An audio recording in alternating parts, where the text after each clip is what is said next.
ये फिल्म एक ऐसी लड़की की है जिसे एक खतरनाक क्रिएचर से प्यार हो जाता है, मगर ये क्रिएचर एक बहुत ही बड़ी मुसीबत में फंस चुका था। ये लड़की इस क्रिएचर को इस मुसीबत से कैसे निकालती है और इन दोनों के बीच जो रिलेशन बनता है उसका क्या नतीजा निकलता है। ये फिल्म काफी मजेदार है। फिल्म की शुरुआत में एक शहर को दिखाया जाता है। उसी शहर में एक लड़की का सीन दिखाया जाता है जिसका नाम इलाजिया होता है। इलाजिया का कोई दोस्त नहीं होता, जिसकी वजह से वह अकेली रहती है। इलाजिया बोल नहीं सकती। इलाजिया का एक पड़ोसी होता है जिसका नाम जाइल्स होता है। वहीं इलाजिया एक लैब में सफाई का काम करती है। वहां पर उसकी एक सहकर्मी होती है जो उसकी बेस्ट फ्रेंड होती है। सिर्फ वही इलाजिया को पसंद करती थी, बाकी के लोग इलाजिया से ठीक से बात भी नहीं करते थे, इसीलिए इलाजिया भी ज़्यादा किसी से बात नहीं करती थी। इसके बाद दिखाया जाता है कि एक ऑफिसर आता है और सभी से कहता है कि आज हमारे लैब में एक टीम आ रही है जो अपने साथ कुछ ऐसी चीज़ ला रही है जो काफ़ी ज़्यादा मिस्टीरियस है और आज से पहले किसी ने भी उसे नहीं देखा है। तभी वह टीम वहां पर आ जाती है। उनके साथ एक बड़ा सा वाटर टैंक होता है। इस टैंक के पानी में कोई अजीब सी चीज होती है। इलाजिया जब उसके पास जाती है तो वह चीज मूवमेंट करने लगती है। तभी एक टीम आती है और इस मिस्टीरियस चीज को अपने साथ लैब में सेफ जगह पर ले जाती है। इलाजिया और उसके दोस्त को कुछ भी समझ नहीं आता। दूसरे दिन जब वे लोग सफाई कर रहे होते हैं तो उन्हें उस रूम में कोई आवाज आती है, जैसे कोई चीख रहा हो। इसके साथ ही एक आदमी वहां से बाहर निकलता हुआ दिखाई देता है जो कि वहां का कर्नल होता है। उसका पूरा शरीर खून से लथपथ होता है। यही कर्नल इस पूरे प्रोजेक्ट का हेड होता है। उसके हाथ से लगातार खून बह रहा था। तभी एक टीम आकर कर्नल को अपने साथ ले जाती है। इलाजिया और उसकी दोस्त को ये ऑर्डर दिया जाता है कि इस रूम को अच्छी तरह से साफ कर दो। जब इलाजिया और उसकी दोस्त अंदर जाती हैं तो वे हैरान हो जाती हैं। वहां चारों तरफ खून पड़ा होता है, साथ ही 2 कटी हुई उंगलियां भी होती हैं। वे उन उंगलियों को एक पैकेट में रख लेती है। उसकी दोस्त किसी को बुलाने बाहर जाती है। इलाजिया आगे बढ़ती है तो देखती है कि एक बड़े से वाटर टैंक में एक क्रिएचर होता है। वह दिखने में बिल्कुल इंसानों की तरह होता है। वह जब इलाजिया को देखता है तो पास आ जाता है। तभी वहां इलाजिया की दोस्त और एक ऑफिसर आ जाते हैं। वे क्रिएचर पीछे की तरफ चला जाता है। अब इलाजिया को उस क्रिएचर के बारे में पता चल चुका था। दूसरे दिन फिर इलाजिया उस क्रिएचर के पास जाती है जिसे कि एक बड़े पूल में रखा गया होता है। वे अपने साथ एक अंडा भी लाई होती है। वह चम्मच से अंडे को ठोकती है जिसके कारण आवाज पैदा हो, क्योंकि इलाजिया बोल नहीं सकती थी। वह क्रिएचर आवाज सुनकर बाहर आ जाता है। इलाजिया उस क्रिएचर को अंडे देती है, लेकिन वह काफी डरा हुआ होता है। वह इलाजिया के हाथ से अंडा नहीं लेता, इसीलिए इलाजिया उस अंडे को छीलकर उस पूल के किनारे पर रख देती है। वह क्रिएचर उस अंडे को लेकर वापस पानी में चला जाता है। इलाजिया भी बाहर चली जाती है। इसके बाद वह कर्नल इलाजिया और उसकी दोस्त को अपनी कैबिन में बुलाता है। वह उन्हें बताता है कि जितना हो सके उस क्रिएचर से दूर रहो। वह बहुत ही खतरनाक जानवर है। तुम्हारी ड्यूटी सिर्फ इतनी है कि उस रूम को साफ करना है। लेकिन इलाजिया कर्नल की बात नहीं मानती। दूसरे दिन इलाजिया फिर अंडे लेकर जाती है, साथ ही एक म्यूजिक सिस्टम भी ले जाती है। वह म्यूजिक बजाती है, साथ ही अंडा निकालकर किनारे पर रख देती है। वह क्रिएचर बाहर आता है और म्यूजिक सुनने के साथ साथ अंडे खाने लगता है। इलाजिया भी वहीं पर अपना लंच खत्म करती है। इस तरह इलाजिया डेली लंच के समय वहां पर आकर अपना टाइम स्पेंड करने लगती है। उसे क्रिएचर की भाषा तो नहीं समझ आ रही थी, लेकिन फिर भी दोनों में अच्छी दोस्ती हो गई थी। इस तरह एक दिन वे दोनों इसी तरह एंजॉय कर रहे होते हैं कि तभी वहां पर डॉक्टर आ जाता है। वह इन दोनों को आपस में बातें करते सुन लेता है, लेकिन वह इसे देखकर छुप जाता है। वह डॉक्टर इस क्रिएचर पर अपनी रिसर्च कर रहा था। वह समझ जाता है कि इन दोनों के बीच एक रिलेशन बन चुका है। वह डॉक्टर एक साइंटिस्ट होता है जो अमेरिका के लिए रिसर्च कर रहा होता है, साथ ही वह एक जर्मन एजेंट भी होता है। दूसरे दिन इलाजिया सफाई करने के लिए जैसे अंदर जाती है तो वह हैरान हो जाती है, क्योंकि उस क्रिएचर को जंजीरों से बांधा गया था। साथ ही वह क्रिएचर बहुत ज्यादा घायल होता है। तभी उसे पता लगता है कि कोई इस तरफ ही आ रहा है तो वह जल्दी से छुप जाती है। कर्नल और उसकी टीम अंदर आते हैं। वहां पर एक इलेक्ट्रॉनिक रॉड पड़ा होता है। कर्नल उस रॉड को उठाकर क्रिएचर को इलेक्ट्रिक शॉक देता है। क्रिएचर बहुत ही ज्यादा तड़पता है। तभी वहां पर जर्नल आता है। वह उस क्रिएचर को देखकर बहुत ही ज्यादा खुश होता है। वह कहता है कि उन्हें नहीं पता था कि ये इतना बड़ा क्रिएचर होगा। मैंने तो सोचा था ये बहुत ही छोटा होगा।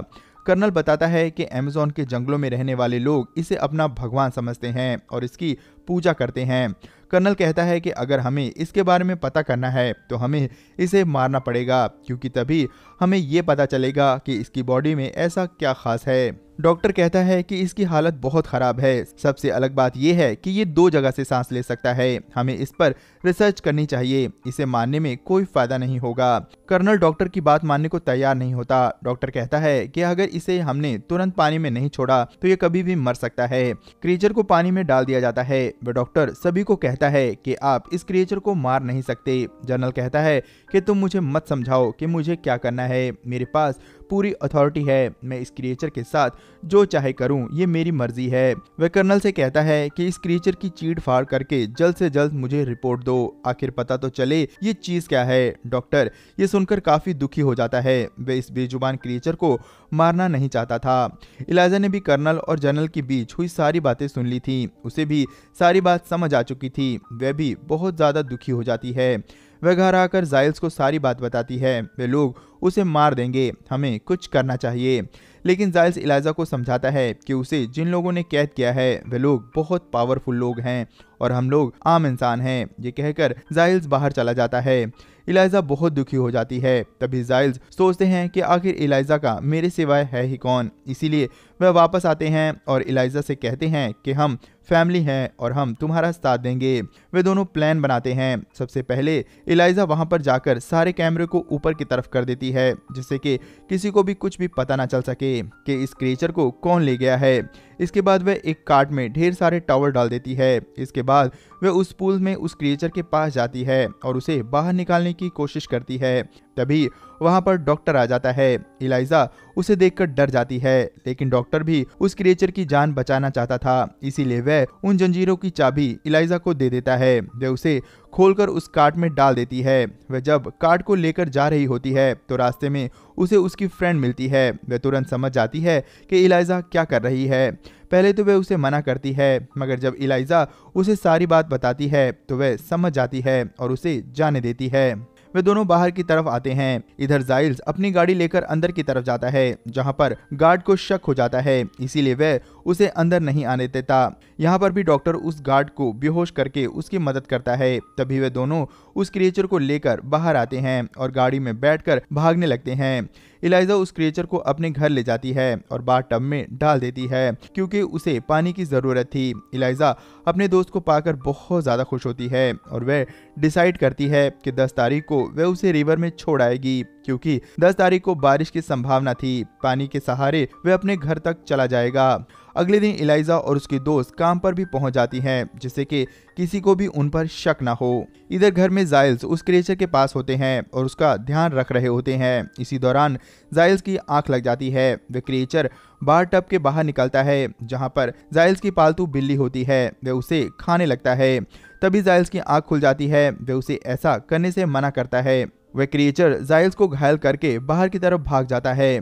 तभी इलाइजा वहां पर आ जाती है। जाइल्स उसे सारी बात बताते हैं। वे कहते हैं कि वह काफी डर गया था, इसमें उसका कोई कसूर नहीं है, जाओ और उसे जल्द से जल्द लेकर आ जाओ।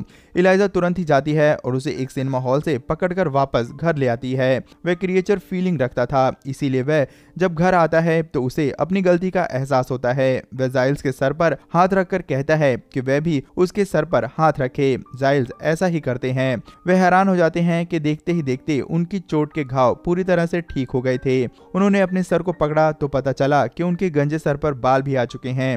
वे समझ गए थे कि जरूर इस क्रिएचर में कोई पावर है। इधर धीरे धीरे इलाइजा और वह क्रिएचर एक दूसरे के काफी करीब आ चुके थे। वे दोनों आपस में इंटीमेट भी होते हैं। इधर जनरल काफी गुस्से में होता है। वह कर्नल को धमकी देता है कि अगर तुमने जल्द से जल्द क्रिएचर को नहीं खोजा तो तुम्हारी पर्सनल और प्रोफेशनल दोनों लाइफ में प्रॉब्लम आ जाएगी।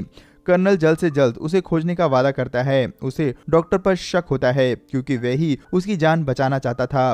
वह डॉक्टर के घर जाता है। वहां वह देखता है कि डॉक्टर घर के बाहर किसी से मिल रहा होता है। तभी 2 लोग डॉक्टर पर गोली चलाने लगते हैं। कर्नल उन दोनों को गोली मार देता है। वह डॉक्टर को रशियन भाषा में बात करते हुए सुन लेता है और समझ जाता है कि डॉक्टर एक एजेंट है। वह उसके पास आता है और उस क्रिएचर के बारे में पूछता है। वह डॉक्टर कर्नल को कुछ भी नहीं बताता। तब कर्नल डॉक्टर को काफी टॉर्चर करता है। कर्नल डॉक्टर को मारने लगता है। डॉक्टर के मुंह से एक बात निकल जाती है, क्लीनिंग स्टाफ। कर्नल डॉक्टर को मार देता है। उसे तुरंत इलाइजा के दोस्त पर शक होता है, क्योंकि इलाइजा तो बोल नहीं सकती थी। वे इलाइजा की दोस्त के घर जाता है और उस पर दबाव बनाकर क्रीचर के बारे में पूछता है, मगर वह कुछ भी नहीं बताती। तभी यह देखकर उसका पति काफी डर जाता है। वह उसे बताता है कि उसने इलाइजा और उसकी पत्नी की बातें सुनी हैं। वे क्रीचर इलाइजा के घर पर है। कर्नल इलाइजा के घर की तरफ जाता है। इलाइजा की दोस्त उसे फोन करके बता देती है कि कर्नल तुम्हारे ही घर आ रहा है, तुम कहीं भाग जाओ। उस दिन 10 तारीख होती है और बारिश भी हो रही होती है। इलाइजा जाइल्स के साथ उस क्रिएचर को लेकर नदी पर चली जाती है। इधर कर्नल इलाइजा के घर आता है तो उसे वहां कोई भी नहीं मिलता। तभी उसकी निगाह कैलेंडर पर पड़ती है। उस पर 10 तारीख के नीचे एक नोट लिखा होता है, इस दिन उसे रिवर पर छोड़ना है। वह तुरंत ही नदी की तरफ जाता है। इधर इलाइजा अपने दोस्त को लेकर नदी पर पहुंच चुकी होती है। वह उसे बाय कर रही होती है। तभी वहां पर कर्नल आ जाता है। वह दोनों को गोली मार देता है।